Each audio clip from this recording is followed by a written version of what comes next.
Welcome, friends, to our regular Thinking Thursday platform on Zoom. And like every Thursday, we have a special guest. And today we have two special guests, Ranika. Are we having Yes, special ma'am. guests? Okay. Yes, we have two sessions today. Super. And the topic itself is quite fascinating. And I'm going to request Ranika to introduce our guests and the topic. Ranika, please go ahead. Yes, ma'am. Thank you, ma'am. Welcome, Dr. Tahir. The topic for today is cannabis and health. So there's a lot of stigma attached to the concept of using cannabis as a medicine. And we are here to dispel that stigma, and any questions also will be answered. We have with us Dr. Syed Tahir Hassan, who is a physician, MBBS, DNP, and practicing GP for 24 years. He's a cannabinoid medicine expert since 5 years, one of the best in his field in India currently. He's a member of Integrative Oncology USA and member of Cannabis Clinicians USA. The topic that he will be speaking on would be medical cannabis as a medicine. After that, we have Dr. Nitin Kochar, who is an MD Ayurveda, practicing since 27 years. He has been the honorary consultant, University of Mumbai and KEM Hospital, and has been on a clinical trial on turmeric in Tata Hospital. Both doctors have been successfully using cannabis as medicine to treat chronic conditions like cancers and have been working hand in hand with oncologists and other specialists to cure a lot of people. So over to you, Dr. Tahir. Thank you, Ranika, and welcome, Dr. Tahir. It's wonderful for you to be here on this platform. And do you want me to make you the co-host just in case you have to share anything, like a slide or something? Yeah, good evening, ma'am. And good evening, Ranika, and thank you for such a nice and humble introduction. Yes, ma'am. I think you can make me because I have a short presentation. Okay, I'm just going to make you the co-host. Okay, so you're now the co-host. Ranika, I'm also going to make you the co-host just in case I miss out somebody and they have to enter. So just give me 2 seconds and I'll just make you the co-host too. Yes.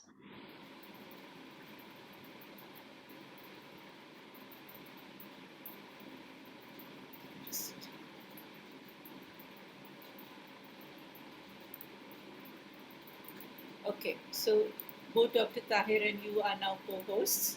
Just becomes easier, okay?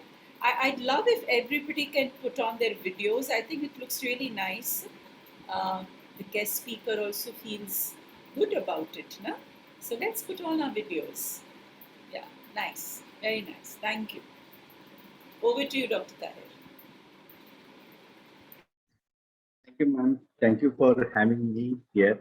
I think we had discussed earlier how to be part of Thinking Thursdays.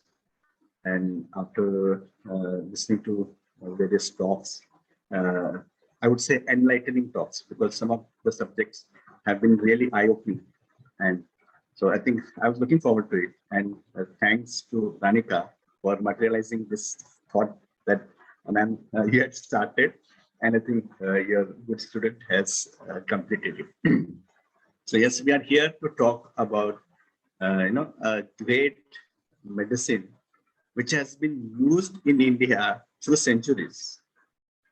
They dug up a mummy in China, which was 5,000 years old, and supposedly they found a bottle in which they had cannabis plant in that. So you can see that it has been a fascinating plant for all of us. After all, it is a God's gift. And looking back to the little incidents was in 1985, where that time present Indian government, they brought it under NDPS Act.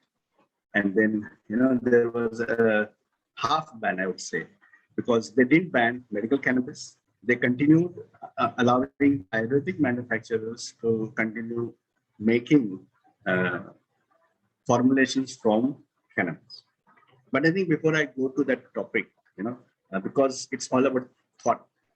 Today's topic is about thinking. So what do you think actually happens when you think about thinking it? No? So we start with that. It's an intellectual function.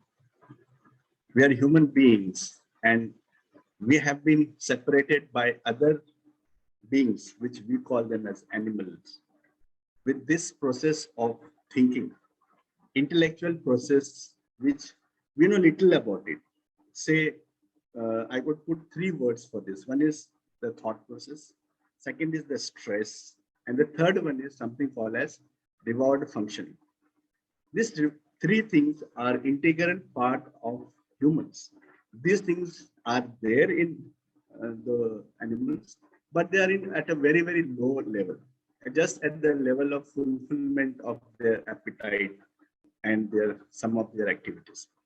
But when we look at the human tendency, the human brain, where we call as it's a enlarged type of organ which has been folded upon itself.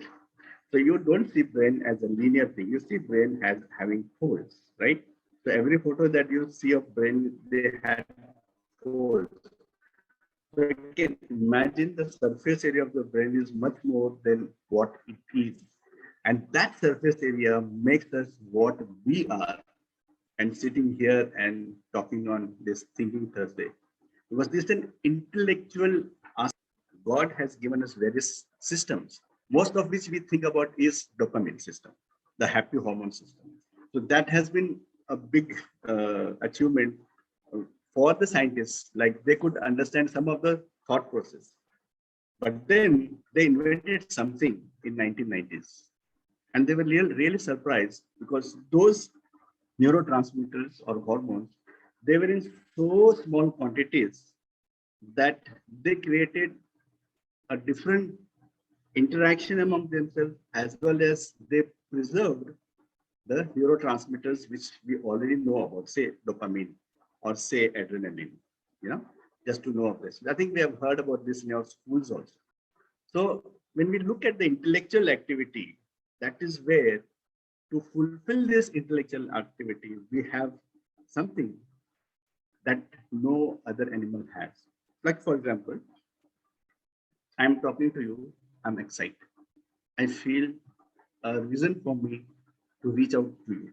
It's an energetic feel. Some of you who are listening to me may feel excited or may feel like, oh, this is a different topic. But that process is something stimulatory to the process that comes next, right? So not to complicate it, it's like one nerve, one neuron fires from top to down, and there is something that regulates the firing.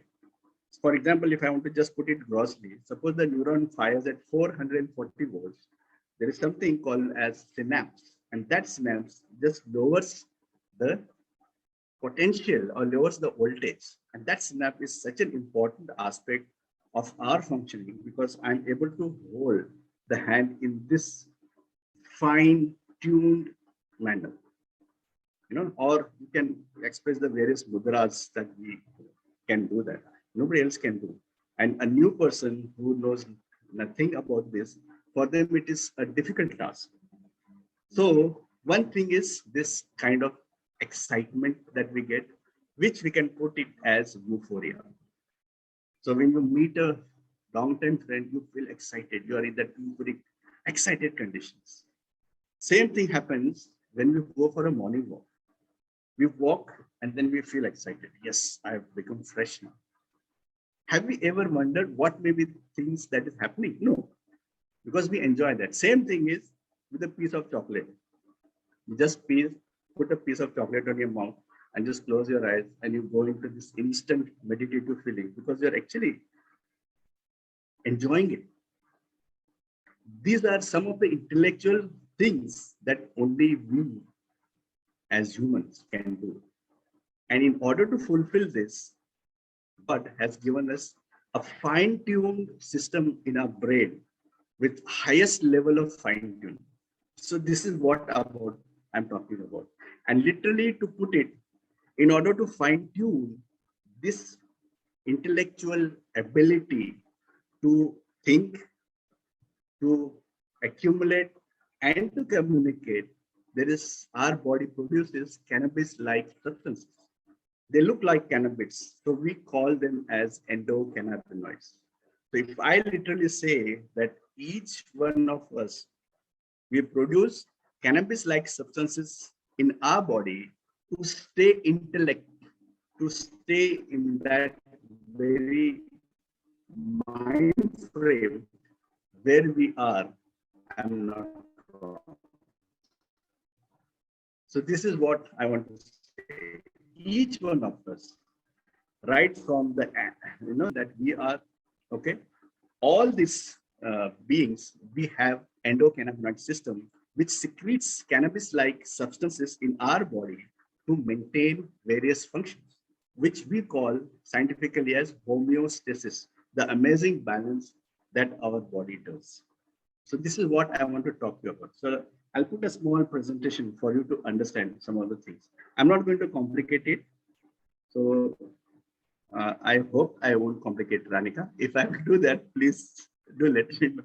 Because it's very difficult to stay at a non-scientific level. Sometimes, you get pulled into it. So if I do that, please let me know. So let me initiate the presentation. So I think as we all do this, it's a famous thing, CBD for dummies. CBD is nothing but a simple name is cannabidiol. Way back in 1960s, when the first time they took this plant and they looked into the microscope, they found something as a steroid. It looks like a steroid. So that's why they put the name as cannabidiol, a steroid from cannabis plant. And in 1960s, we had lots of beautiful products which could act as immunomodulatory. So we didn't want this. So we kept this plant into hidden aspects. So that is why what happened. So let us understand, cannabis as medicines, or rather, as I put it, as cannabinoid medicine.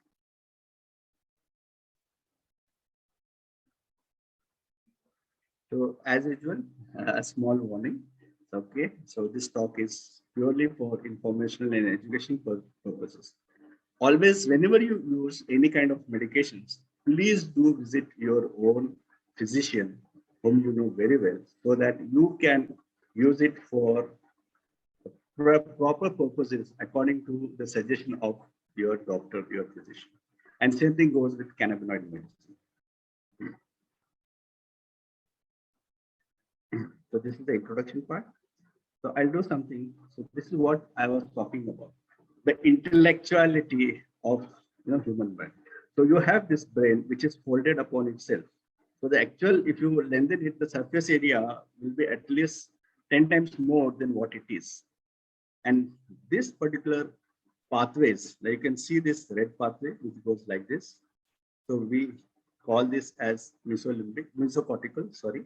And the blue one, we call this as mesolimbic.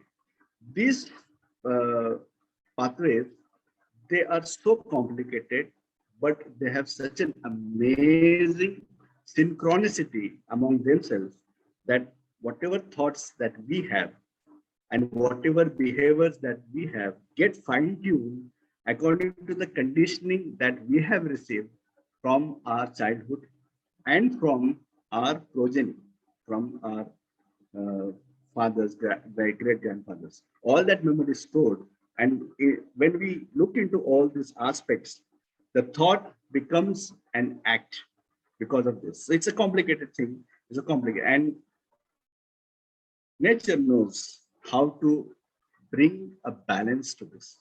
So just to put a small thing, like how you all do the past life regression therapy. So when you do that, what actually you're doing is you're actually shutting down the red pathway. You are shutting down the red pathway. The consciousness, if I want to put it in that way, is dimmed and the super consciousness, comes into play.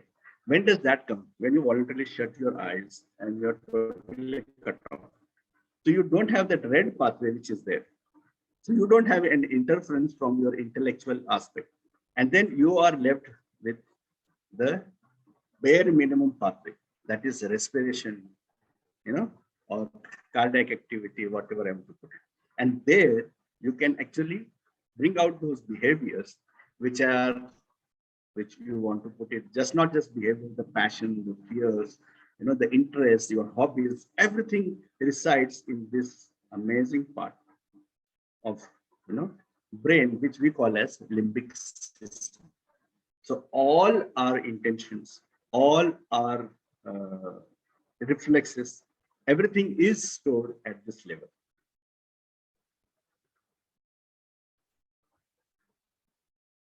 And when we look at the circuitry, so this is how it functions. From the cerebral cortex, it goes into the center, and the center brain, which is thalamus, and the surrounding limbic system, it decides based on the information that it has over the lifetime that we have lived, over the education that we have received, and then according to that, we bring about the decision making, and we actually engage our thoughts. So I'm just putting it in this so that we can understand the neurobiological, the psychological, and the outlook, that is the behavioral aspect. So when you think, it goes through this executive circuit or the reward circuit. Like for example, I'm going to make a decision. So the executory circuit is going to come into play, and the inhibitory refuses. The limbic system is actually going to kick in. Don't do this, don't do that. This is trouble. This is trouble. The boss will kick you. All that things. But when you go to receive an award, the reward circuit is kicked in and you get excited. You're so happy. Everything else is shut down. And that shortened circuit is actually excited, and you actually accept. And that's what happens when we accept and reward. We cry, we become emotional. And it's all an amazing feat that we do. Okay, so this is what I was saying. The human body naturally makes endocannabinoids. So endo means inside the body, cannabinoids means cannabis-like. And these are present throughout our body. There is not a single part, there is not a single cell where endocannabinoid system is not active. So we actually call it as two parts, the CB1 and the CB2 part. The CB1 is more like the central, it is there in brain. I'll show you, one of the neuroimaging that was done. And then this endocannabinoids, they are there in our body to bring about homeostasis, or the balance that we see, and balance at every level. So if you want to put it scientifically, we call it as phylogenetically oldest and most refined system that is there in our body. So that is how we put it.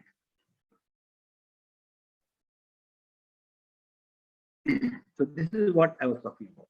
The CB1 receptors are mostly present in brain and the spinal cord. And the CB2 receptors are present everywhere in the immune system, in the skin, in the liver, pancreas, I mean, everywhere else it is present. And this is the science that tells us what it is. And this is what neuroimaging. So when we do a live neuroimaging, so we see these are the things. And these are the places where the CB receptors are maximum. The orange color means maximum receptors. Blue color means minimum. So this was compared in healthy individuals on the top, and there's some disease which we call as Huntington's chorea, Huntington's disease. It's a degenerative disorder which we don't see much in India, so we don't have to worry about it. So in that you see that the red or the orange parts have all shrink. So in Huntington's disease, all these receptors shrink. That's why this disease manifests. And actually this is manifest in what we call as Saint Vitus dance. They have dancing movements in their whole body, which we call as chorea. So this is what. So this in normal, you see, these are the places where the CB receptors are the more in the center of the brain and also in the cortex. If you look at the side view, this is how it is. This is the center of the brain where the limbic system is there. This is the where the nose is there, olfactory system. So this is how the live imaging looks like of receptors, and this is there in our body. Now, what does endocannabinoid system as such do? So there is a famous researcher from Canada. His name is Dr. Vincent Di Marzo. He puts it very simple. He says that endocannabinoid system helps you to eat, sleep, relax, that is forget, protect, and euphoria. In the sense that it helps you in your appetite. It brings about that selectivity in your appetite.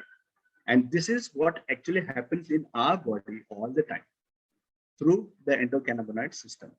So appetite stimulation or modulation is there. Sleep stimulation or modulation is there. Have you ever seen when you are excited, you're not able to sleep?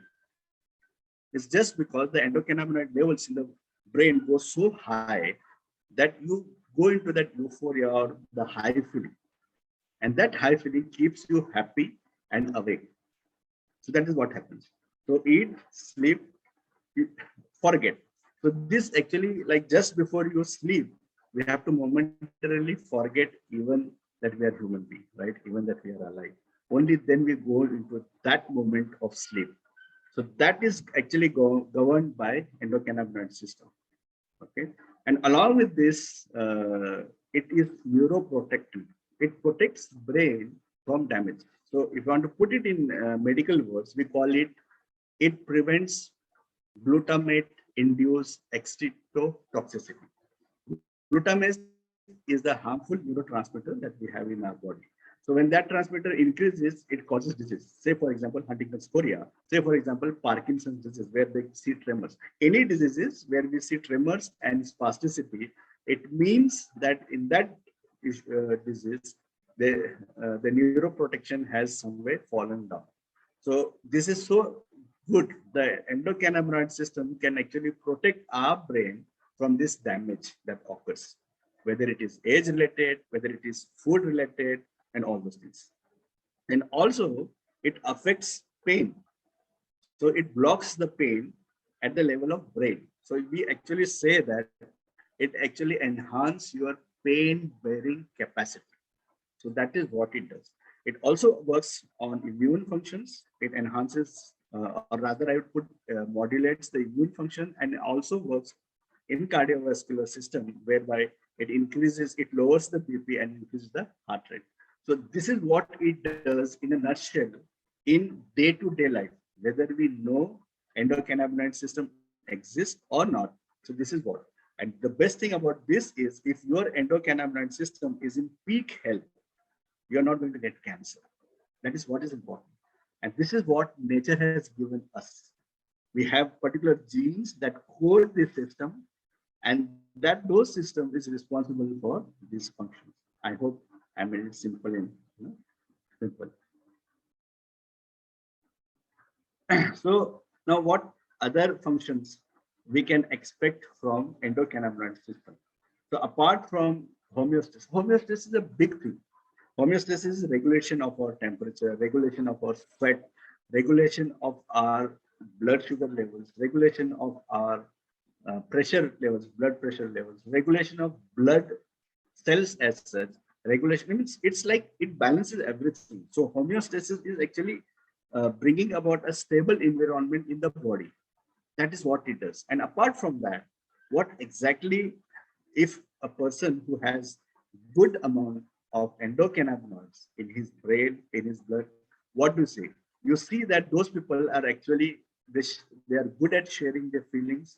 They're good at humor and creativity.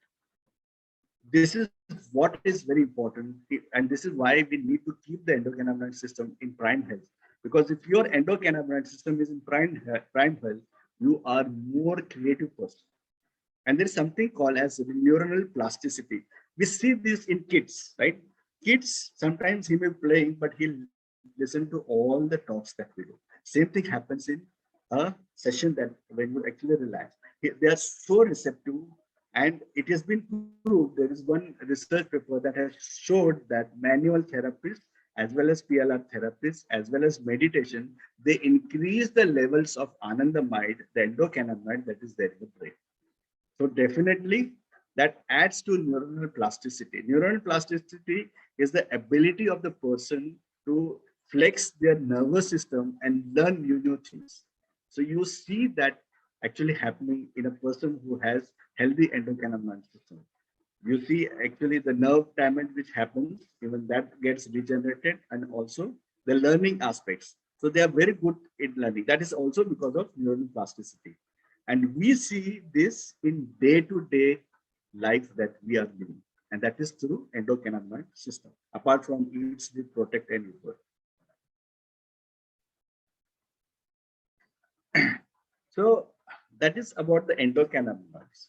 Where else do we find cannabinoids? So we have three categories of cannabinoids. One is endocannabinoids that we make in our body.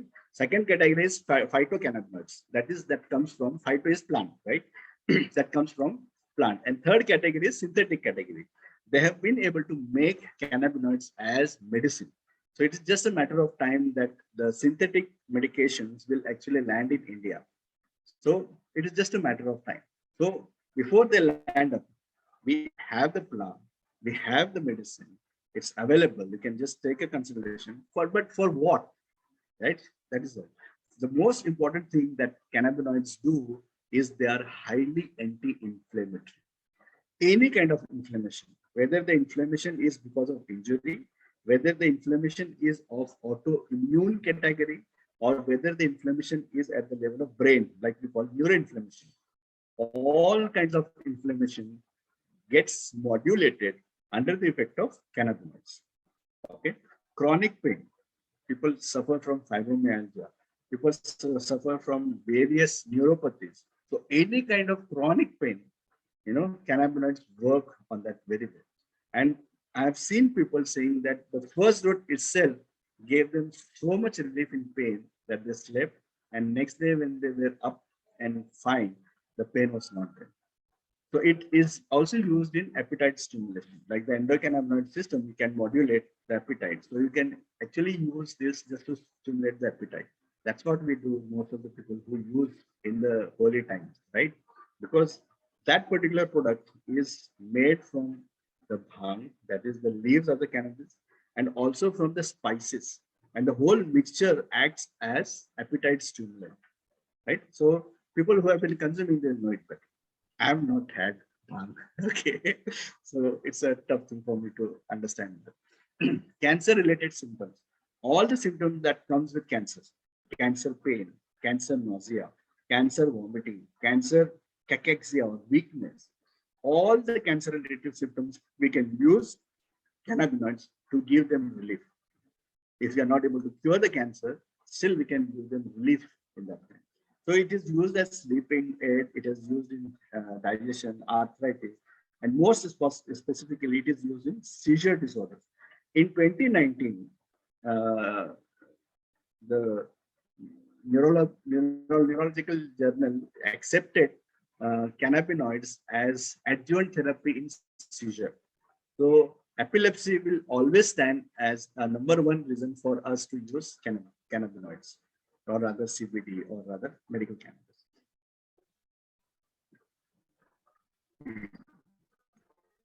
So this is just the thing that we keep seeing around. So what is the dangerous dose? There is no dangerous dose.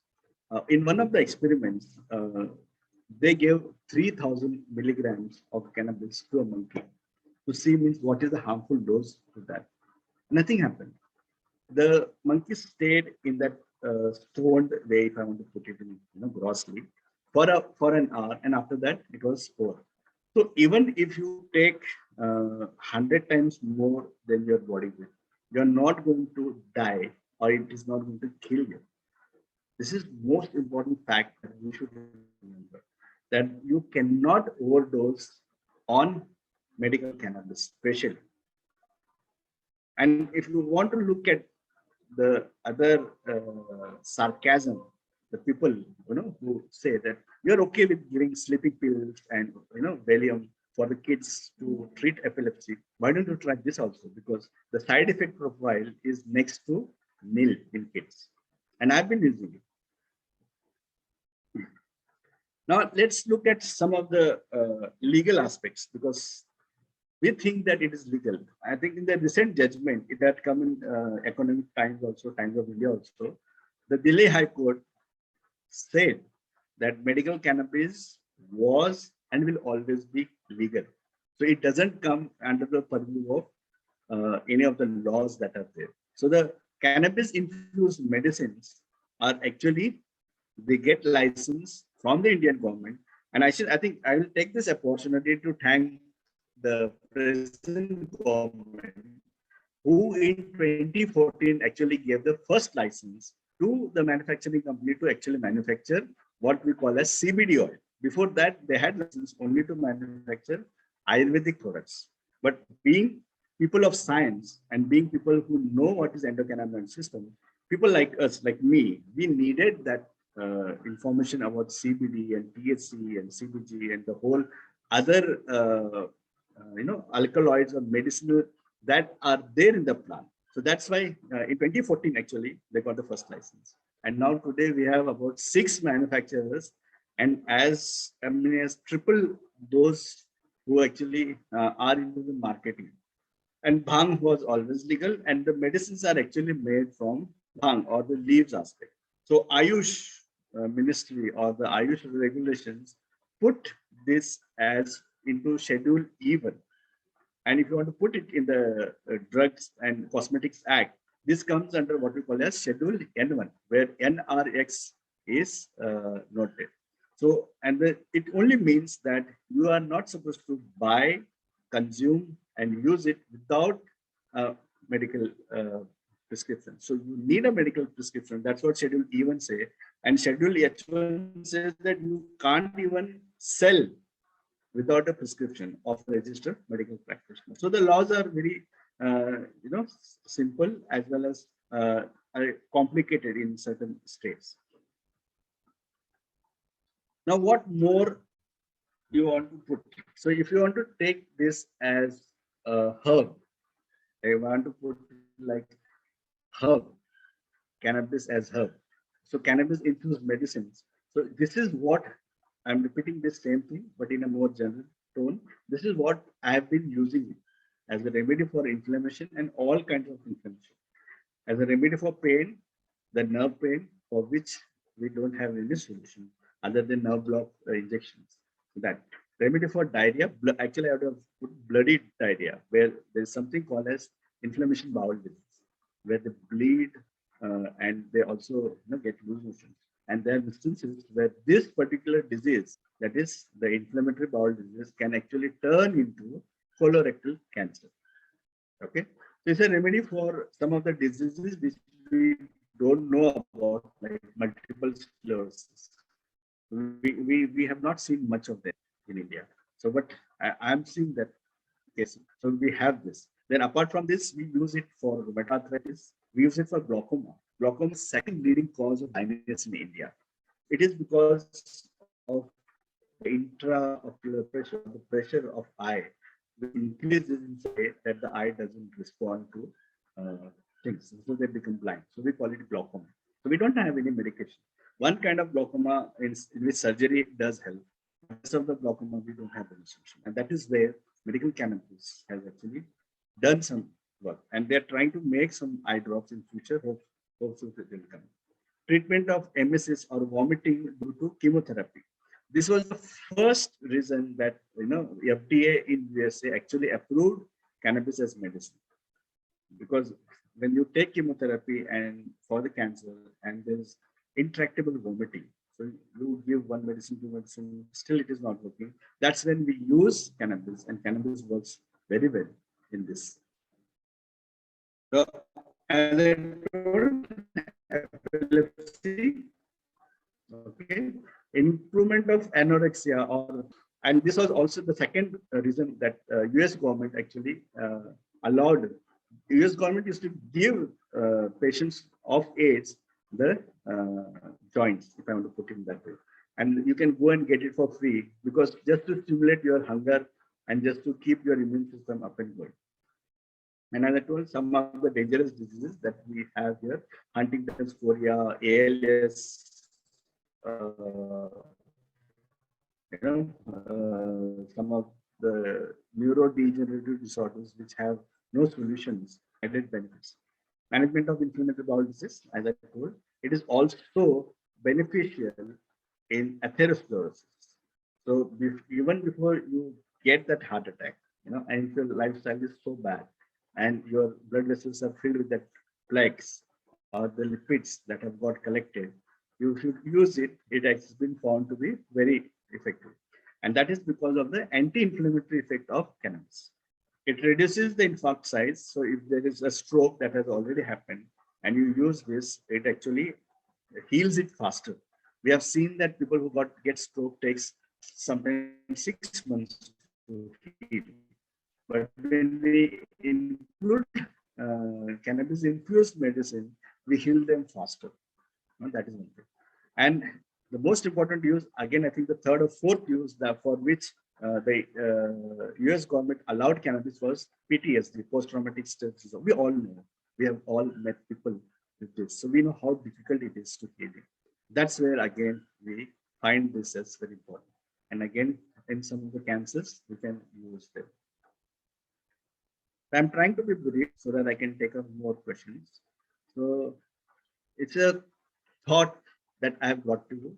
It was a thought that ma'am had initially, and then it was communicated to Ranika, who actually brought me here. Thinking, as usual, leads to exploration. And why do we explore? To keep our minds into prime health. So let's keep exploring on new paradigms, including the endocannabinoid system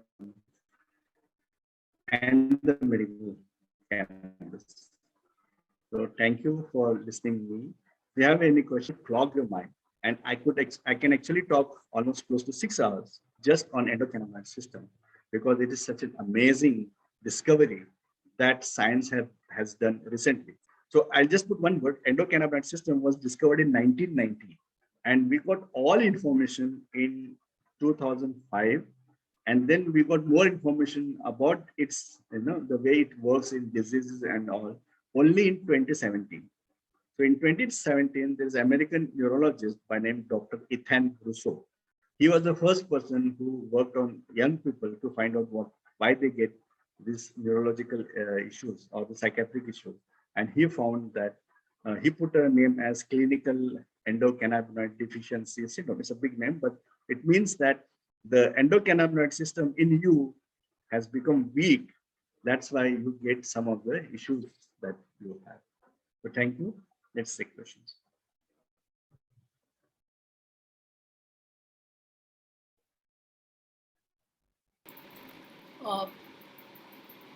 Dr. Tahir, if you can just look at the questions in the chat. Pankaj is asking you a question. Does that mean that people who take cannabis would have less diseases in the body if taken in limited quantity? I think this is an interesting aspect. So what we call as microdosing. So if we take in small things, so it can help us prevent the stroke. It can help us prevent, because it brings down the inflammation. So if the inflammation is at its minimum, then you don't, suffer from disease. And every disease, the beginning point is inflammation. So somehow, if we can handle that inflammation, I think we can actually say yes, because I have already talked about preventive aspect of cannabis, where cannabis can actually prevent us from heart attacks. It can prevent us from stroke. It can prevent us from getting cancers. Yes.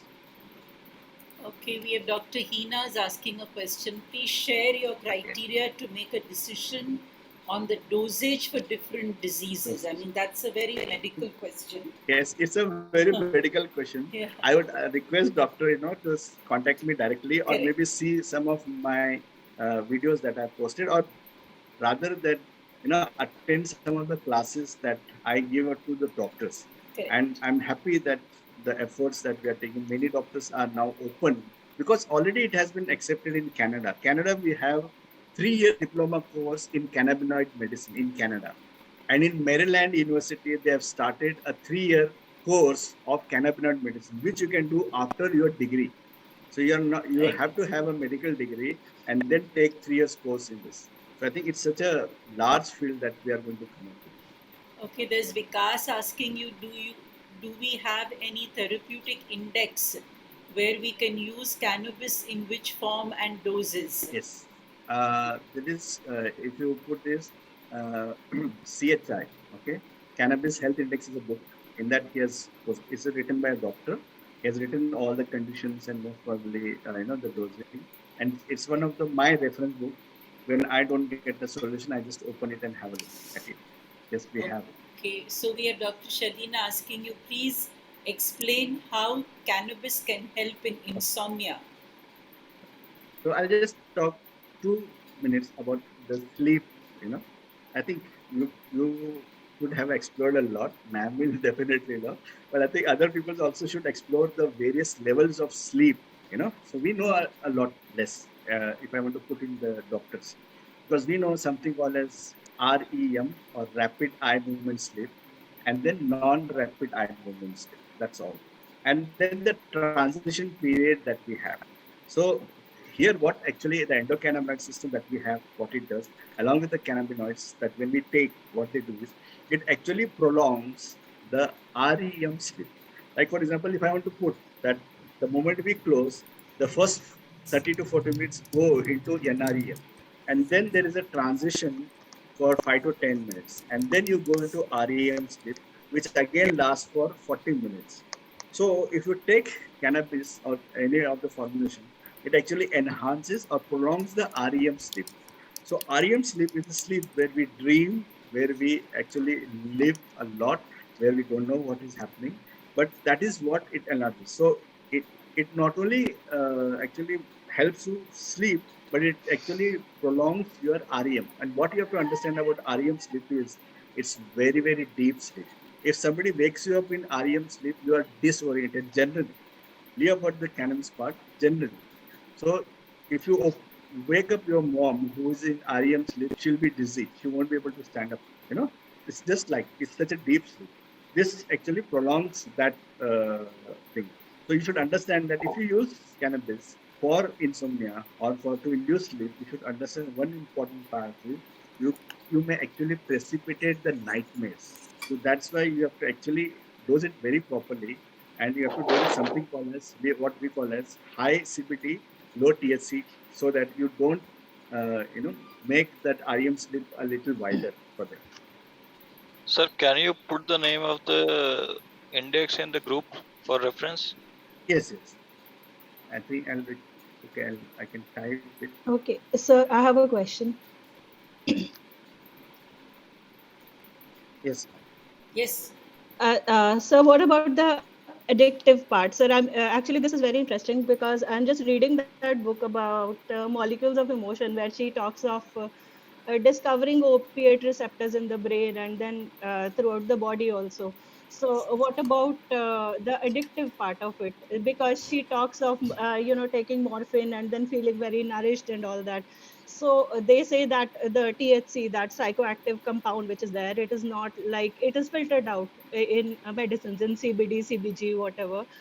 So if a person is taking the medicine for chronic pain, and what if they leave it midway? So is there going to be any addiction or craving for that? Medical, actually, when the scientists discovered THC in 1970s, they found that THC is responsible for psychoactivity. eh? And once they found that, then the law came where any product that has THC in it is not supposed to be consumed by the public. So that was the first thing that. But when we look at addiction itself, what is addiction? Addiction is a behavior. It's a behavior which we adopt over time. Say, for example, addiction to tea. So we don't consider it as bad, but there are people who are addicted to tea. There are people who can't live without coffee. that is also, so addiction is actually a behavior. So if I want to just put that, one thing that I was showing. So look at this. So any substance or activity that actually enhances your reward circuit, any substances or activity that we do enhances your reward circuit, that activity or substance is liable for addiction. We tend to get addicted to that because the body feels happy about it. The body tends to want it. So addiction actually is a behavioral disorder. First thing you have to understand, because this is very important for the doctors also to understand. Somebody who is prone to addiction will get addicted to cannabis very easily. And somebody who is not having this behavioral disorder of addiction, they're not going to do this. This is the first part. Second part is when they scientists actually discovered THC, they found that THC enhances the reward circuitry. So it is like THC gives you the acceleration into that reward function. So there is a tendency to get addicted, yes. But what here, medical cannabis is formulated in such a way where CBD is there and THC is there. And CBD is known to block the addiction as well as the side effects of THC. So that's why any kind of medical cannabis will have both the CBD and THC. Then you don't face that addictive behaviors. Because I have been using it since almost 6-7 years now. And I have not seen a person who used it and stopped for a week actually craving for it. I have not seen that craving coming from medical cannabis part. There could be craving from something which you are using purely, like for example, alcohol, THCs only, or some of the opioids that are available. Yeah. Because they actually, all of this enhance the reward circuit. So we should understand that. If something we are enjoying today, and if that enjoying is in the way of natural life, then it is a good habit. It's a good addiction, I would say. But if it is something that is creating noise, then it is bad habits. First thing. Second part about addiction is when you then don't get that substances, the body craves, the mind craves, and the person tends to go into agitative behavior, self-injurious behavior, and all those things. And if you look at actually how much THC does that, is actually it does less than paracetamol. Paracetamol is in fact more addictive than THC. But because in India, we don't get only THC, so we don't have to worry about medical cannabis giving you the addictive. I have seen in certain kinds of people getting the withdrawal effects. And the withdrawal effects are very minimal, like the sweat, and they get a slight, shaking and all. And if you give them extra lemon water or black pepper, it resolves that problem. That I have seen in certain cases, especially who have neurological disorders. So in that, what we call as tolerance develops very quickly. And the people who develop tolerance quickly tend to get addicted to it. Other than, also I would put that 10% of the population can get addicted, definitely. That's where the doctor's duty is to use them very wisely. Okay. And that was a nice question. Okay, sir, and this abroad they've been experimenting with the CBD and all. We have Charlotte's Web and Rixensamol and all that. So, what they are manufacturing in India, is it at par in quality?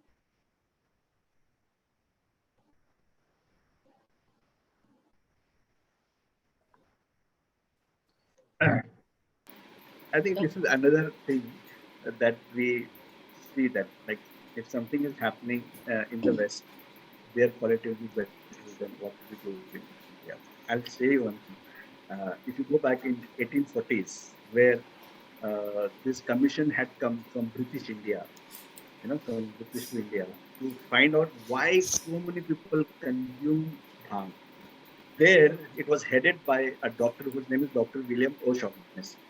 He came and he saw how they use the way they manufacture, if I want to put it in that way, at grassroots levels. Like put a tadka with the ghee and consume, right? Put a tadka with mustard oil and consume. So it was a very unique, and he was actually fascinated by the whole thing. So what he did was he took some of this and experimented on himself, and he found that this is giving something. So he took all the way back to British kingdom and give this to the queen, who was supposed to be suffering from severe kind of dysmenorrhea, and she got better after that. That's how it was included in modern medical literature. And we in 1860s and all, there were tinctures made by Ely Lilly, there were tinctures made by Park Davis, which used to be used for cough, which is to be used for menstrual pain, and which is to be used for neuropathic pain. And those formulations were all from the Indian formulations. It was later on, because the alcohol is cheap, if I want to put it that way, in the West. So they found that through the alcohol you can extract it. So that's where this new extraction method became very easy and very cheap, if I want to put it, to manufacture. So that's why they started making. But I should say, after using the Indian products, that the quality is at par with Charlotte's Web, or you want to put it in that Endoca, it's at par with that. But the only issue is, we in India, or the Indian laws doesn't allow the manufacturer to isolate the cannabinoid products. So you can't isolate CBD, you can't isolate THC, and all those things. So you have to use it as the whole plant. That is the only issue. Yes, sir. But But the when it oils, comes to US laws, because as I told, because the US laws had prohibited them to use THC, so there you can isolate THC, remove it and throw it, or give it to the pharma company to make a product out of it, okay. and then these people can use. But if you look at the quality, the number of the milligrams per ml, and actually the effect, I would say that I would rate it both equally, because I've used Charlotte's Web as well as the Indian products. Varsha ji, you want to ask a question?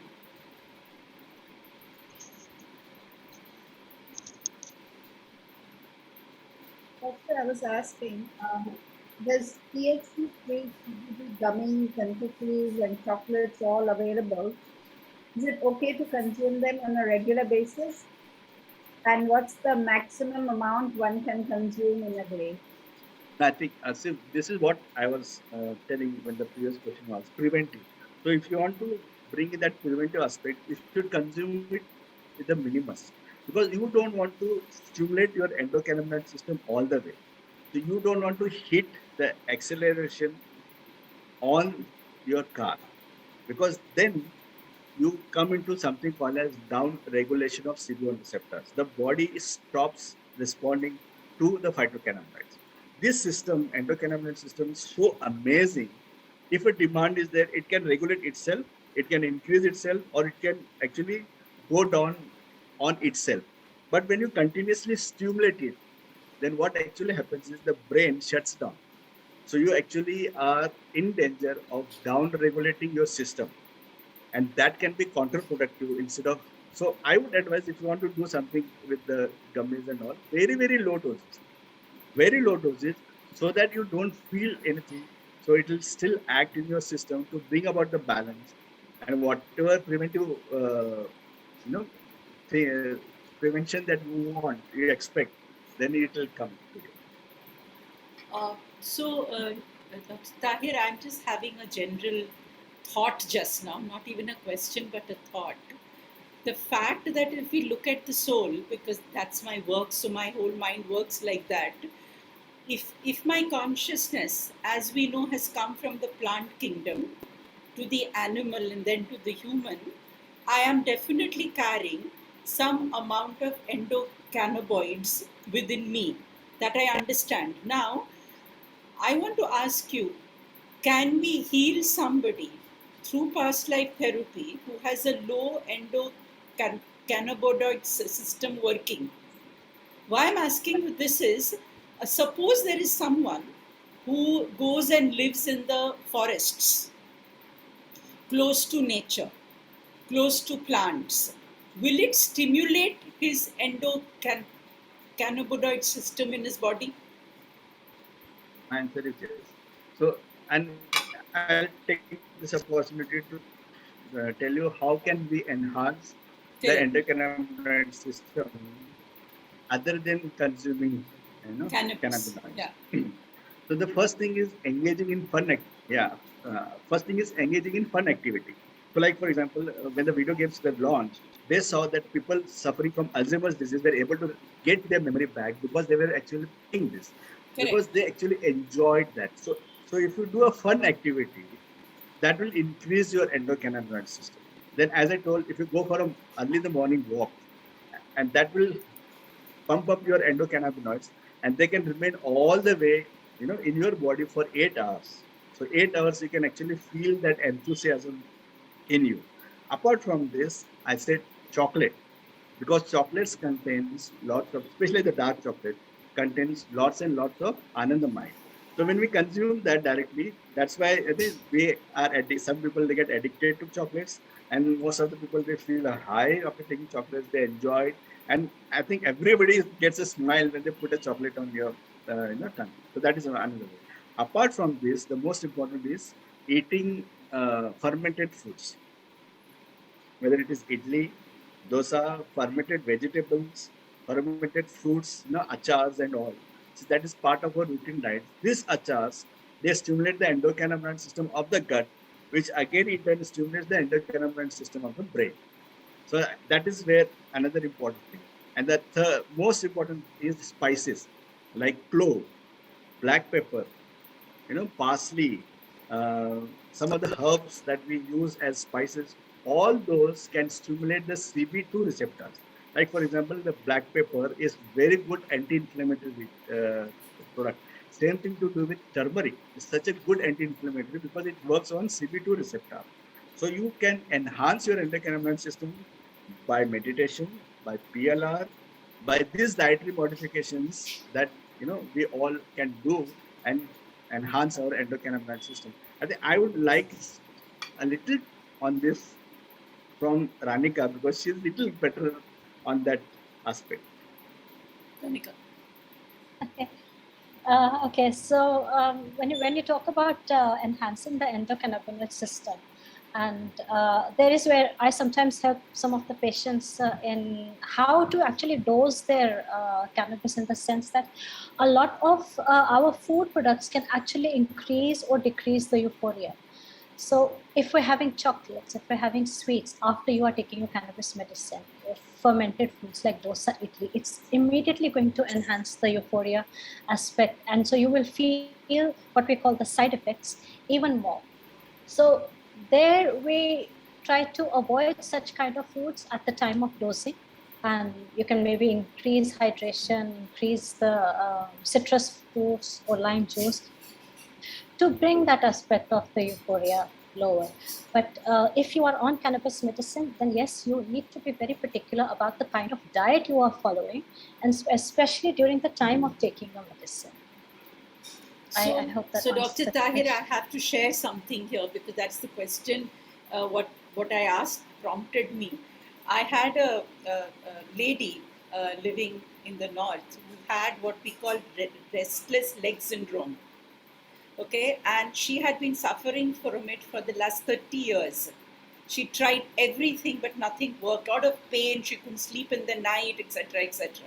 I did a past life session with her, and she saw herself as a man walking in a forest.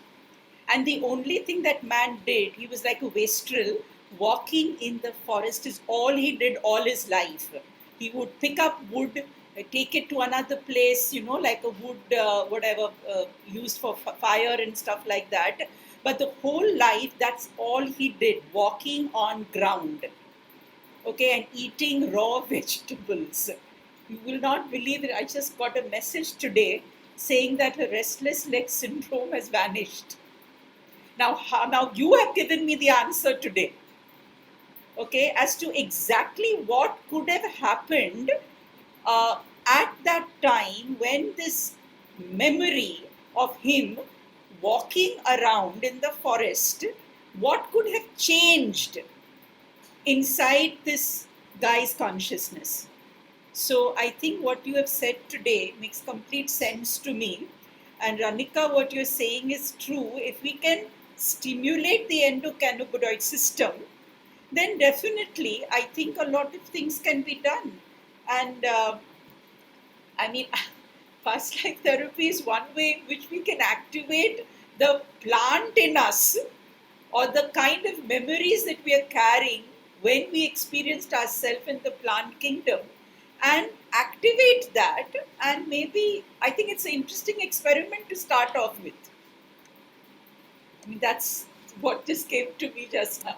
Dr. Tahir, what do you have to say to this? Yes, I think restless leg syndrome people suffer their whole time. They have not found any medicine. And I've seen that, just a week's course with cannabinoids actually takes care, irrespective of what you do. And same thing is like as you said.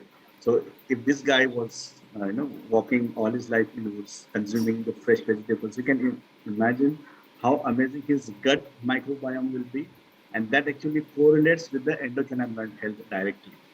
So if our endocannabinoid health is prime, we enjoy whatever we do, every activity that we do there. Yes.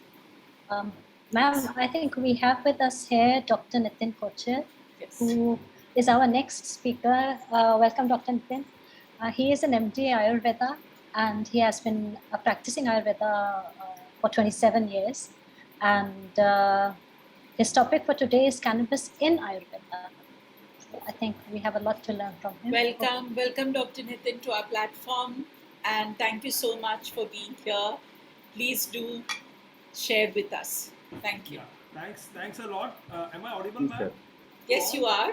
A little louder would be better. Okay, little louder will be better. Yeah. So thanks for the invitation and giving an opportunity to interact with all intellectuals. Thanks to, is it okay now? Perfect. Perfect.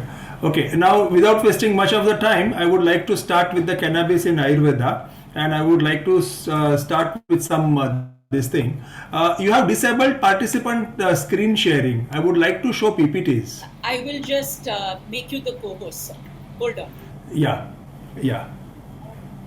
So just you were talking about this thing, restless leg syndrome. So right now I have two patients. One patient is totally cured thanks to Dr. Syed Tahir. Under his guidance I learned how to use cannabis.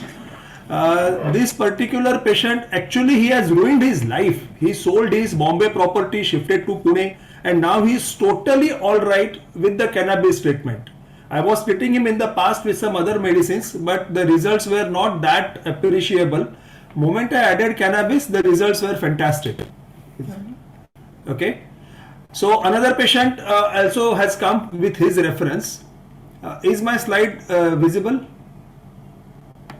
Yes. Yeah. Yes, sir, it's visible. If you want, you can just make the, perfect. Okay. Thank you. Thanks to my daughter who is helping me. So a week ago only I had delivered a lecture on role of cannabis in the management of cancer and other chronic diseases. So I am just taking the help of this slide. So this is a short introduction as you have introduced me. I must thank all these my gurus, Dr. Ashok Vaidya, Banavali sir, they are from Tata Hospital, and my Dr. H.P. Sharma, Devchandgala, they are all my gurus who taught me. And without saying, the person who infused me, cannabinized me, is Dr. Syed Tahir. Okay. The references for all my cannabis are from these all medical journals. These are all latest journals. I'm trying to do extensive study on this. So there are a lot of papers are there. You all will be surprised that there are 35,000 plants are there, and out of which 3,000 plants they have confirmed reproducible anti-cancer activity. 3,000 plants, and not me saying, and not any Indian journal. We have got a tendency to believe in Western journals. So this is from Journal of Plant Sciences, Agriculture Research, and all these are from the NIH. You all will be surprised that the most potent anti-cancer drugs, chemotherapeutic drugs, are from the herbs like taxiols, vinca alkaloids, camphotoracin, epidofluoxetine, metformin is also used, which is an anti-diabetic, but it is Galgia officinalis is the name of the herb from which it has been derived. So these are the best of the anti-cancer drugs derived from the herb. Similarly, ashwagandha, bhallatak, cannabis. Recently, I have read a paper on artemisinin. And that artemisinin is also very much useful in cancer. So cannabis, curcumin, chiraita, and it is a time that we Indians should invest our time, efforts, money, especially government should put efforts and should bring out any of these drugs, herbs, and develop these herbs as an anti-cancer drug. Okay. So, as Dr. Ashok Vaidya, who is a pioneer of reverse pharmacology in India, he says that you should take the lead of a plant written in the Ayurveda, find out the flavonoids, and then ultimately on your right hand side, as you see, use it in the humans after doing all safety and efficacy trials. But while using in the humans, what I feel here, that if you isolate any molecule, say for example CBD or THC or for that matter curcumin or vithaferin. I am practicing on cancer for last almost 20 years. I was working in Tata Hospital. What I have seen, what I have observed personally, that alone curcumin, alone vithaferin or alone CBD will not be that effective unless and until you change the lifestyle of the patient, unless and until, as Dr. Ranika says, that you have to give proper diet. You have to apply the principles of Ayurveda, that how Pachan Dipan treatment is to be done. Unless you do that, the treatment will be half-hearted. So that is to be kept in the mind, and that's what I am doing in my practice. This is one of the papers which says that if you give chiraita, green tea and cloves extract, it prevents the cancer happening from the tobacco. This is from the Journal of Radiation Cancer Research 2017 paper. So even WHO says that traditional medicines of proven efficacy and safety has to be enrolled, has to be used along with the traditional practitioner in the conventional medicine. Now what we see, my talk is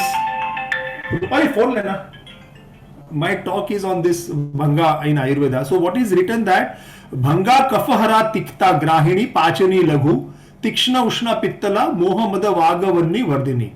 This is a Sanskrit shlok. There are a number of shloks are there. So one of the important shloks is this. Let us see how each and every sentence we can prove it. So first is Bhanga Kafahara. Now when you talk about Vayu, Pitta and Kapha, I hope everybody is aware of it. These are the three humors in the body. They run our physiology. When they are in a homeostasis, when they are pathological, they cause disease. They are the responsible for causing our constitution. So Kapha is the molecule which is responsible for holding the substance in the body. Kapha is responsible for the cellular membrane stability. Okay, so this Kapha, it has got sticky, obstructive and heavy nature. But when it is in a physiological state, it will not cause any disease. When this exceeds that stickiness, okay, when it exceeds that nature of obstructive or holding beyond certain limit, it will cause disease.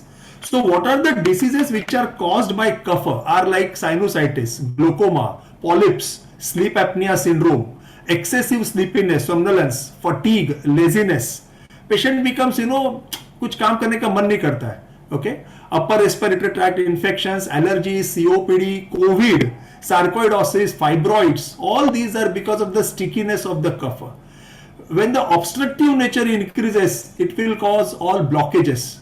Okay, it will reduce the appetite, digestion, assimilation of the food. It will cause colicky pain, poor flow of the urination. Bladder becomes, less functioning. Central obesity. When it becomes heavy and more fluidy, it causes synovial effusion, rheumatoid arthritis, stiffness, adhesions, all kinds of solid tumors are because of this increased properties of Kapha. Excess growth of tissue, fibroid, endometriosis, all these comes under Kapha. So when I say Bhanga is Kafahara, it means I can use Bhang in all these diseases. And I am using it. I am using this Bhanga even in congestive cardiac failure patient. I am using in the sinus. I am using in blockages. I am using in polyps. I am using in sleep apnea. I will show you list of my patients in which I am using these drugs. Today only I have given this drug to a patient who has got a very poor urinary flow because of the poor functioning of the bladder. His uroflowmetry was only 5 out of 10. So I have started him a drug. Okay, so bhanga to kapha and these are the properties of a kapha. So all these diseases in that bhang can be used very successfully. The second thing is said bhanga is tikta. Tikta means bitter. So bitter alkaloid is the most effective alkaloids. The queen of bitter alkaloid is Andrographis paniculata, Kalamegha, okay, which is like a chiraita. Bhang is not that bitter, but bhang has got bitter alkaloids, lots of bitter alkaloids. This is from the Journals of Frontiers in Plant Science 2016, Cannabis sativa, the plant of the 1001 molecule.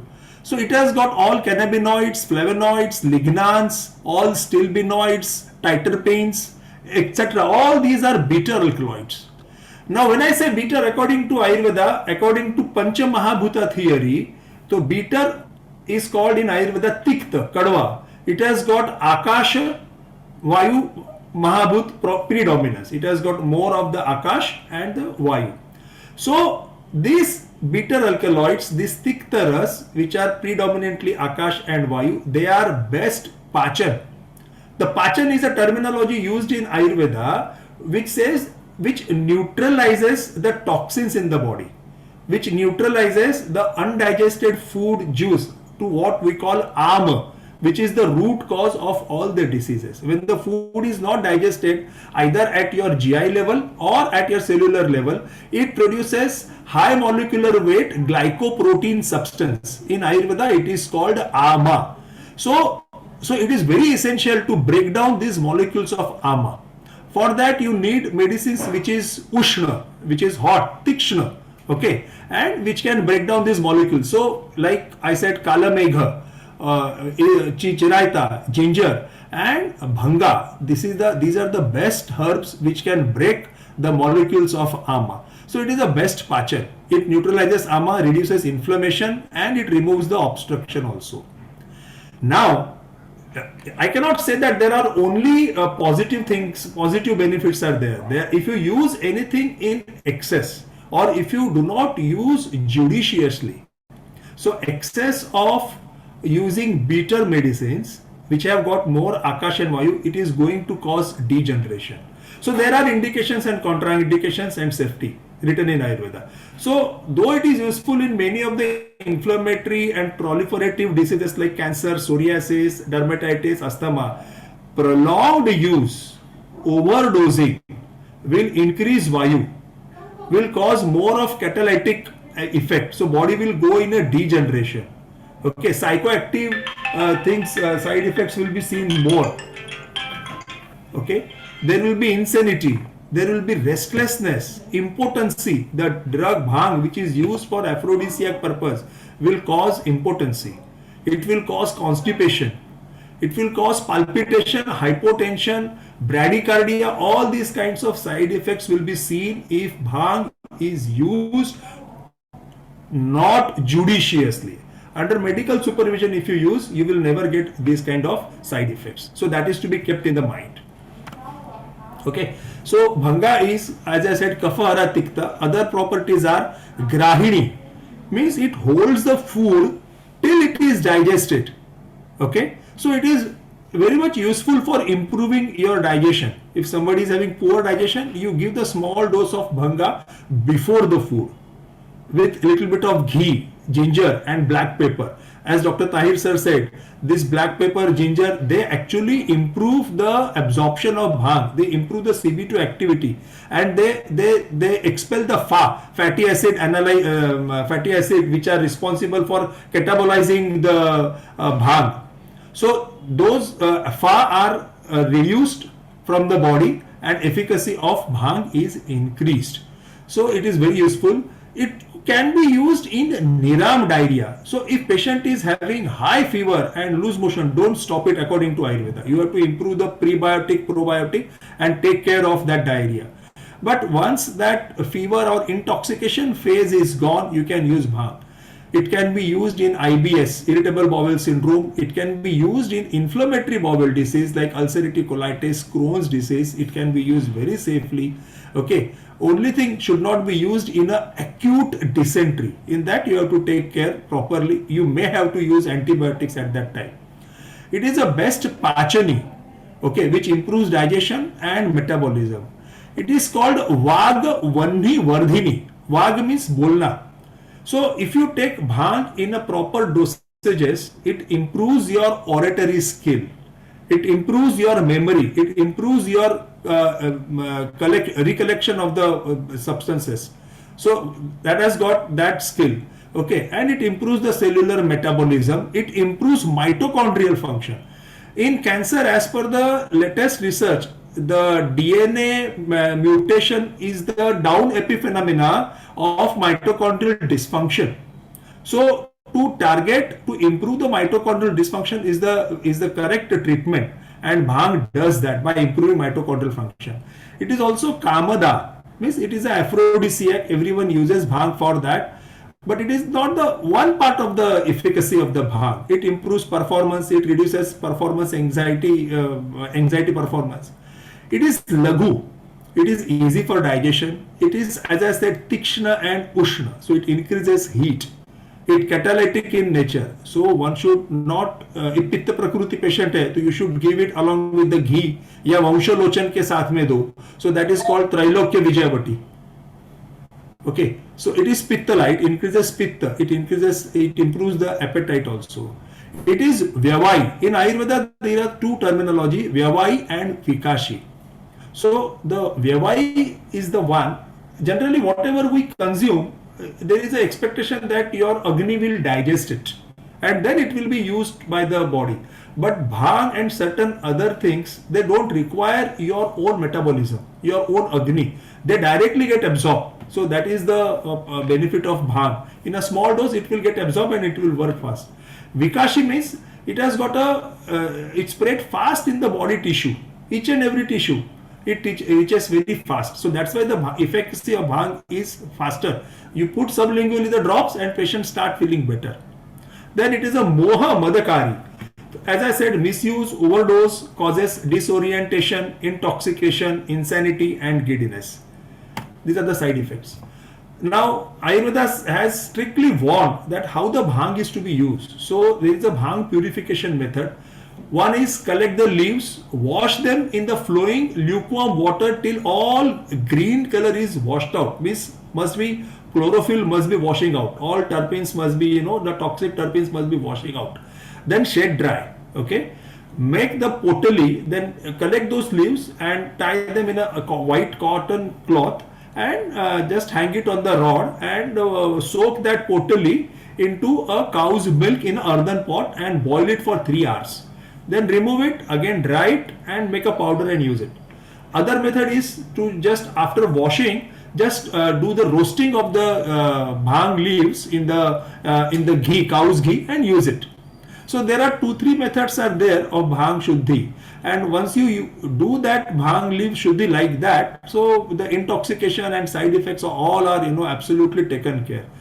So there are preparations like Trailokya Vijayavati, Jati Faladi Churna, Jati Faladi Vati, Kamini Vidravan Ras, which also contains afim, that is morphine, Mahakameshwar Modak, sorry for the spelling mistake, Bilvadi Churna, Lai Churna, which are useful for IBS and IBD.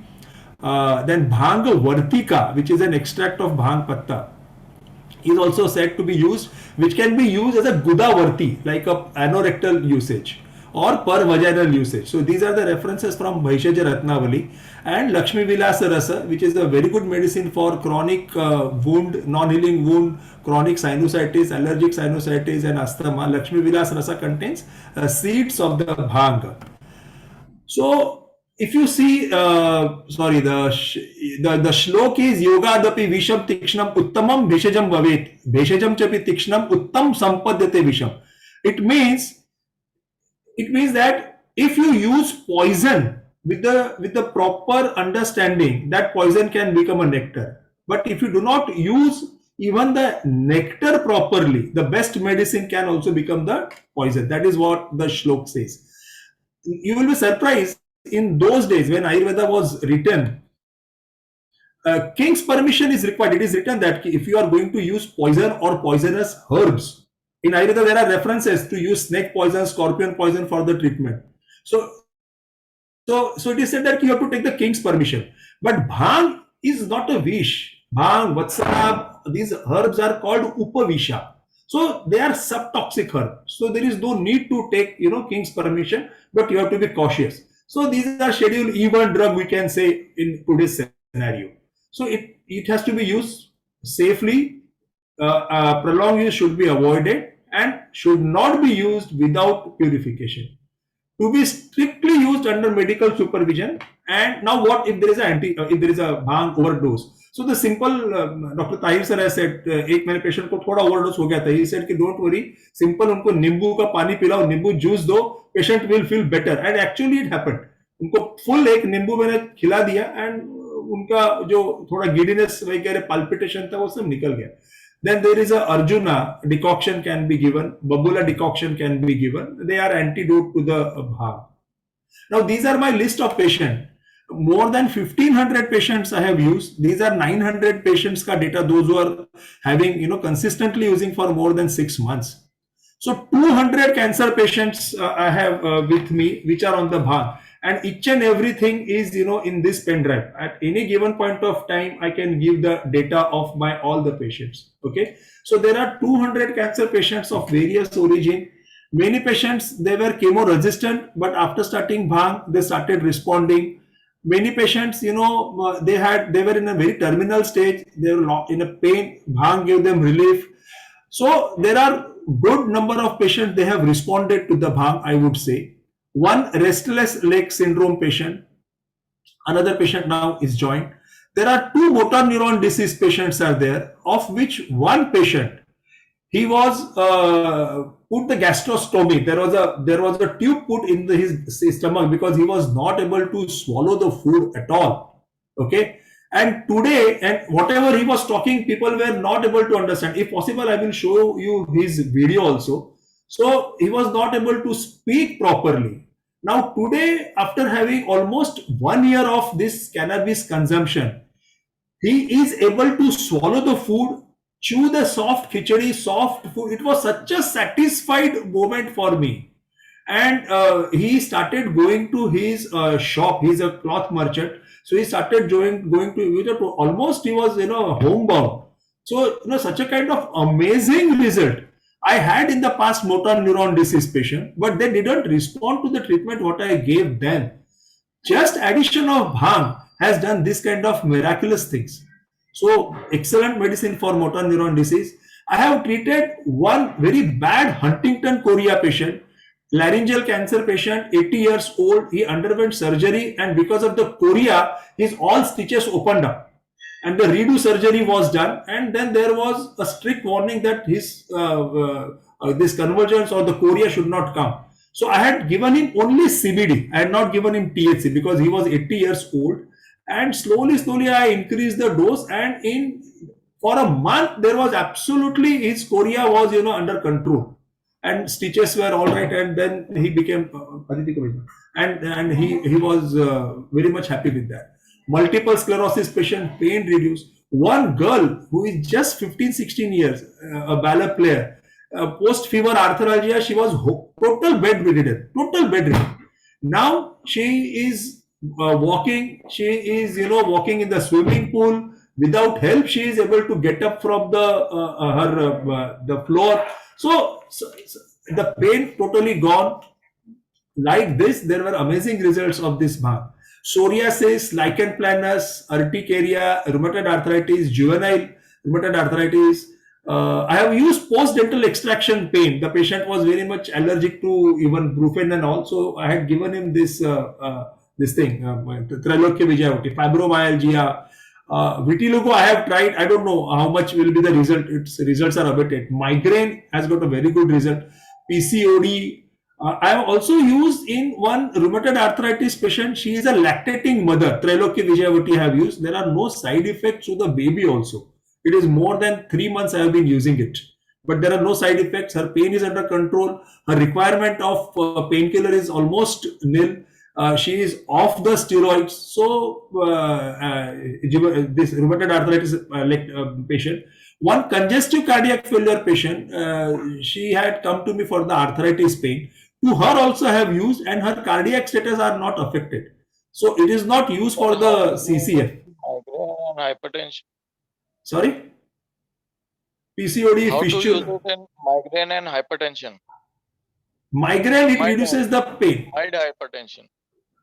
Mild hypertension, it will be useful, but you have to slowly taper off the modern medicine if at all required. But many a times what happens, patient is taking antihypertensive for a long time. Patient is So on propranolol 40 mg. no, sir. I have not treated patient with the beta blocker and migraine. This patient was taking this thing, telmisartan, that is ACE inhibitor. Beta blocker, we have to be very careful because the beta receptors are saturated, and if you withdraw them, suddenly the BP may increase.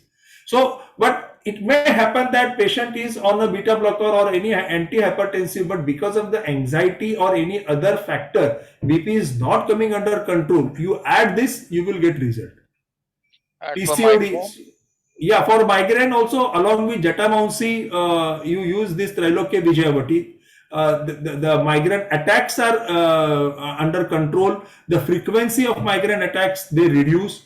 And basically, the anxiety is taken care, stress is taken care, and the migraine pains, what I have seen, the frequency, what used to come every week, now there is a frequency, say, after 1 month or after 45 days, there are some episodes of headache.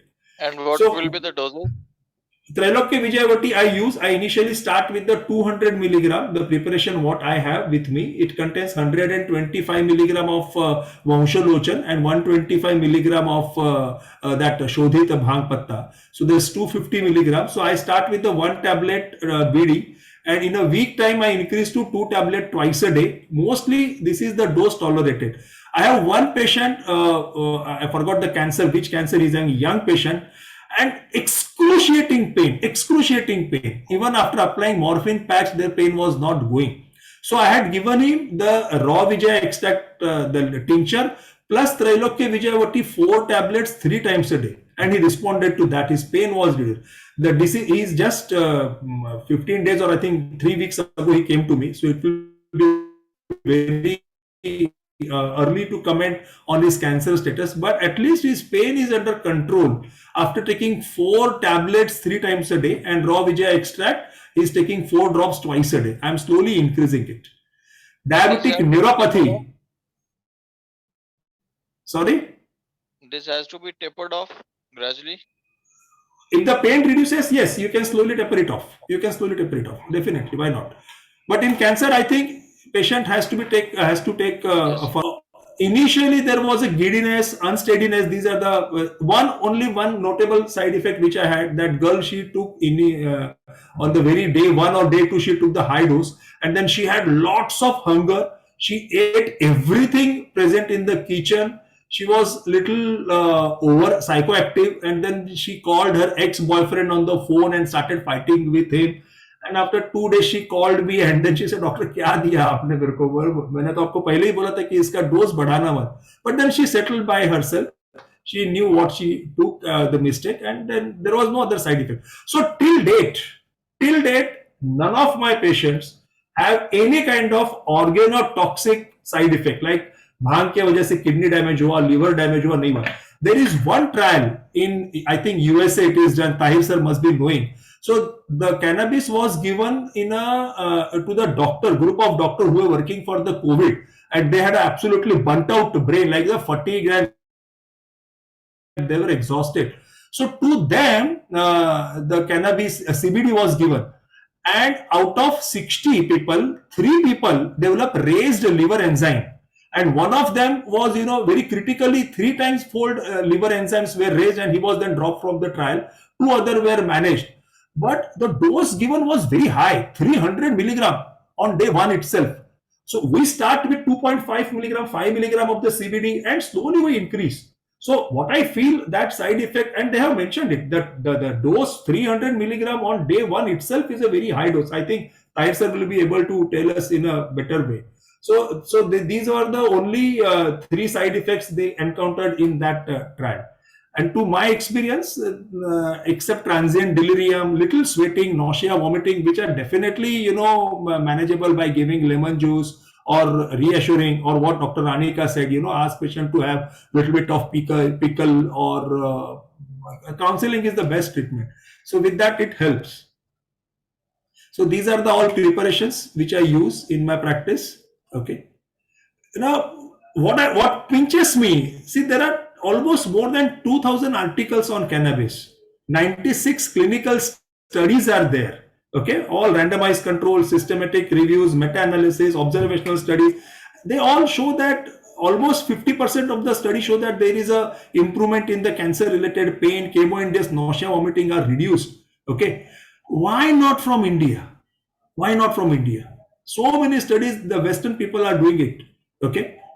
So cannabis extract, this is a case, you will be surprised, 14-year-old terminal acute lymphoblastic leukemia case, Philadelphia positive, bone marrow transplant done, the disease relapsed, and chemotherapy caused so many side effects that she was hospitalized and she was in the ICU. So she was given this cannabis. After 72 days, this paper is available on the net. You can see all data is available. After 72 days, and she had dose-dependent efficacy of the cannabis. The trial was observed by the third party from the Child Health Hospital Canada. They came and they confirmed that there were no essence of any kind of chemotherapeutic drug in her blood. It was only cannabis which was found. And the efficacy of depend on the two things, the dosing, and second thing, the strain quality. In between, when the girl received the quality of reduced quality or the bad quality cannabis, her blast cell increased. And again, when the good quality of cannabis was given, her blast cell started reducing. The dose given was 3 times a day. So BD dose didn't work for her, 3 times day dose worked for her. So she is almost, cured of her acute lymphoblastic leukemia. So like this, there are wonderful studies are there. Bhang is what we say immune modulatory. What happens whenever there is any infection or cancer? Your macrophages, the frontline fighter, they come. But these cancer cells or the infection, they make your macrophages M2. In M2 stage, macrophages do not work. All interleukin 1, 6, everything is doused. That macrophage is good for nothing. Cannabis makes that macrophage M1. And M1 is a very strong, robust macrophage. Okay. And that destroys all kinds of cancer cells and infection. So cannabis is a very good immune modulator.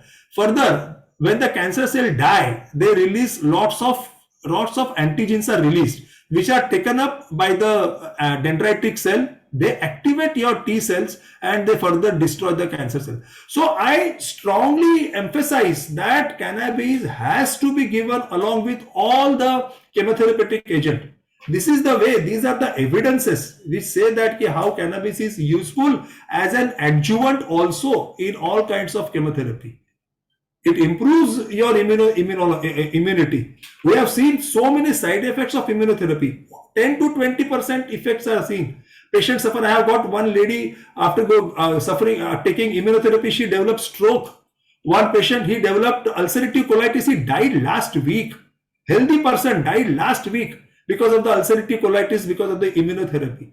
So why not to use bhang, which improves the immunity without any side effect?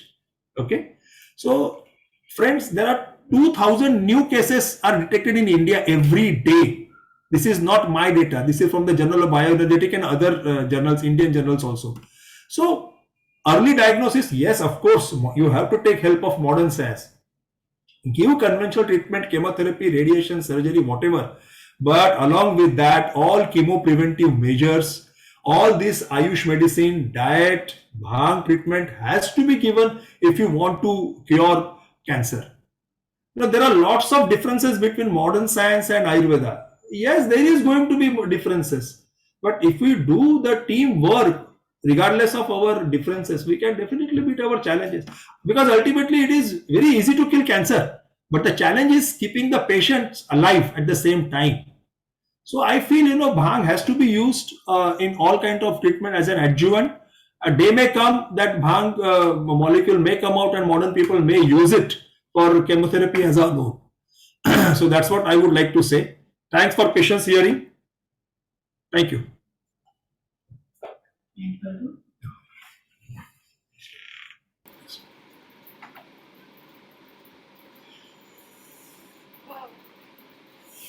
I think there's a lot to learn, and it's amazing. It's amazing how much a wonderful research is going on, and people know so little of this, you know. And I'm really glad, Ranika. Thank you for that conversation on WhatsApp. Got this whole thing going, and I think this is what is important. Dr. Shalina, you want to ask a question? Yes, ma'am. I just wanted to ask Dr. Nitin a question. Is he still there? Yeah, he's there.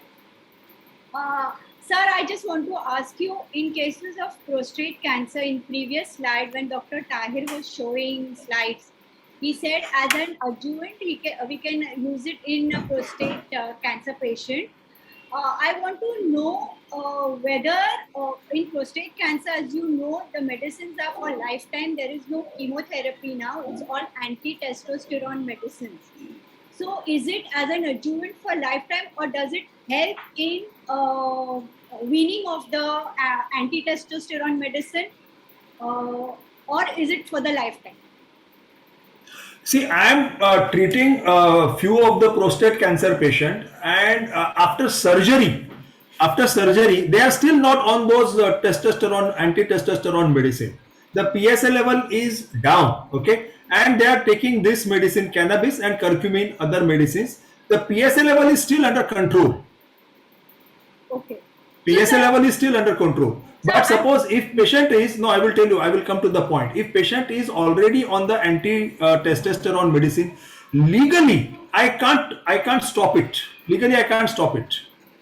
Because, you know, if I stop it, the oncologist will object upon it. The quality of life, what I know, the quality of life has to improve. What I know, there is a resistance to all these anti-testosterone or anti-hormonal medicine. Your body develops lots of receptors and the cancer develops. That's why the cancer, there is a relapse. 90% of the death in cancer is not because of the primary tumor, but because of the relapse and metastasis. Cancer cells are known to relapse and metastasize. So cannabis, by doing the cell cycle arrest, it will not allow the cancer cell to grow.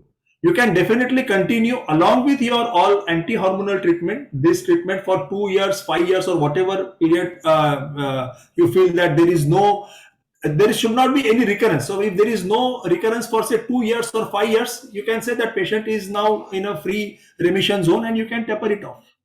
Okay, so that's very, very interesting. Thank you so much. Yeah. Zohra,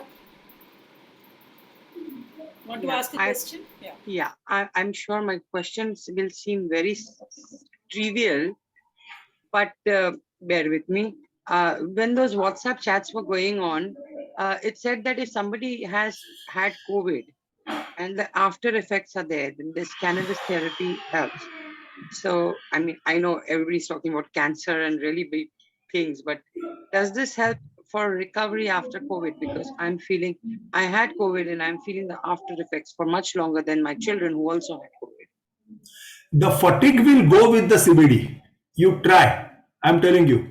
Even simple Trailokya Vijayavati, if you take the myalgia, the fibromyalgia, the anxiety, depression, all these things post-COVID, what we call long COVID, will be taken care by this cannabis medicine.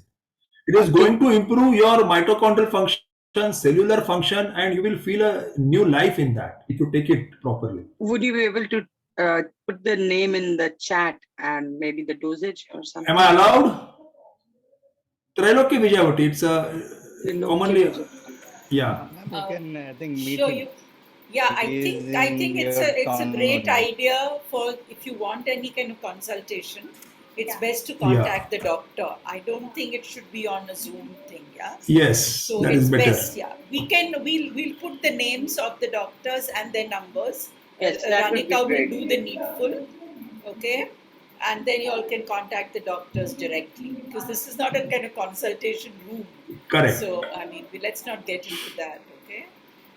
Yeah. So I think we should come to the end. It's been a long Ma'am, just my discussion. question, ma'am. Anji, One please question. go ahead. Go ahead, Dr. Saxena. Good evening, boss. This is Dr. Chitranchu. I just want to ask what is the relation between Vanshalochan and this cannabis? You were explaining, I was not able to get. So cannabis, if you see the properties, I said it's a Ushna and Tikshna. It's a heaty.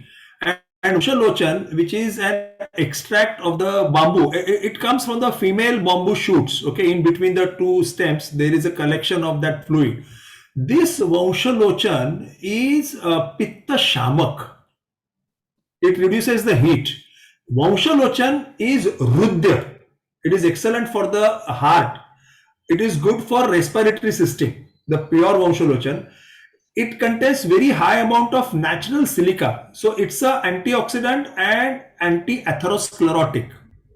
And it balances the Ushna Tikshna Gun of Bhang are taken care. So this is the beauty of Ayurveda yoga. If you look at any yoga, so the formulation is combined in such a way that if some herb is increasing pitta or some herb is increasing kapha, the other balancing herb is added to it. Like Avipattikar Churna, which contains lavang in a very clove in a high quantity. So to douse the side effect or the heaty effect of the lavanga, sugar or khadi sharkara is added. Like that, or harde for that matter. Harde, we know that it is good for constipation. But harde, it also causes dryness. So harde, when you roast with the castor oil, the dryness is reduced. So these are the the virtue of our ancient scientists, and that's why Trailokya Vijayavati contains only two things. One is the Vanshalochan, pure good Vanshalochan, and purified Banga leaves. So the heaty effects are not seen when you take it, even for the longer time.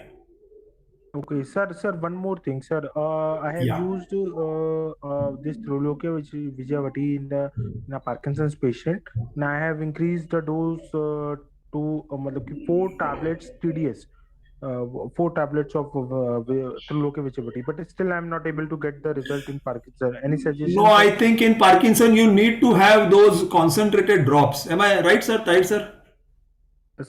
Sir, I have already tried it to a very high level, even though I have even tried that. If that substantia nigra is totally degenerated, there are the stages of the disease. What we call is the Bheda Avastha.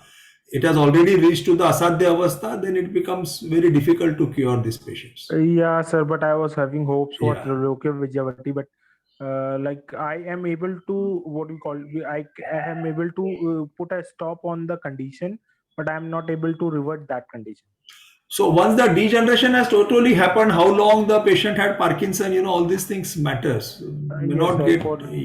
For last 8 years and more, she was. So the substantia nigra that produces dopamine, if it is totally degenerated, you should also think of adding other drugs which improve the mitochondrial function. Yes, sir. I have also started the Kampatari Ras and all the Vahatvat Chintamani Ras and everything. But no, let us discuss in person. Sir, all this can be discussed with the doctor separately. Okay. Okay. So there's one more question, Bhavna. You want to ask something? Yes, just a quick one. Thank you, Ma. Dr. Kochar, if you can share about what was the effectiveness on lichen planus. So lichen planus, psoriasis, they are all autoimmune skin diseases. In psoriasis, there is a proliferation. Lichen planus, the basal cells are destroyed. So it actually, cannabis actually modulates the immunity. Now you will be surprised when I say modulation. When I want macrophages to become M2 or M1, our medicines work according to that. For that matter, even ashwagandha, we have actually seen in the cell line studies, that kind of modulation happens. So lichen planus, when there is a inflammation is there, you use Trailokya Vijayavati, that is better. Vanshalochan bhi hai usme. So that will take care, that will reduce the pitta, heat, and it is an immune modulator. So the disease process is arrested. But is only Trailokya Vijayavati or cannabis I am using? No. I am also using other medicines. Like I am using Mahamajishari Gada. So Anuman is different. Or I am using Hepatitis indica, Sariva, that I am using. So these are the combination of 2-3 herbs and they give good results. Okay, thank you, sir. Can I share your number with a client of mine who had a very Sir, confusing Yeah, is question? it yeah. Thank you. effective in most Yeah. autoimmune diseases? It is Autoimmune effective in many diseases. of the autoimmune diseases. Should Yes, be. yes. Okay. Okay. I think the questions will not end, but we Yeah. need to end. So And I I need to thank Tahir sir, for really enlightening us. And I think you should all join his course, doctors, and you should learn from him. absolutely. So I think we all need to give a little reaction to this amazing talk that we've all had. Yes. And it's really nice.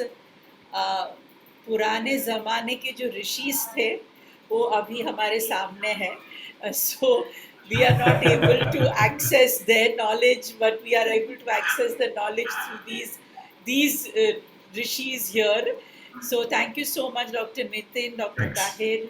It's really an eye-opening discussion that we've had, and I'm glad that something like this is being spoken about in very scientific way. ये बहुत important है सबके लिए. And obviously, if you want to reach out to the doctors, we will have the number on our WhatsApp group, and you can reach out to the doctors there. Okay. Yeah. So thank you so much, everybody. Thank you. Thanks a lot. Thanks a lot.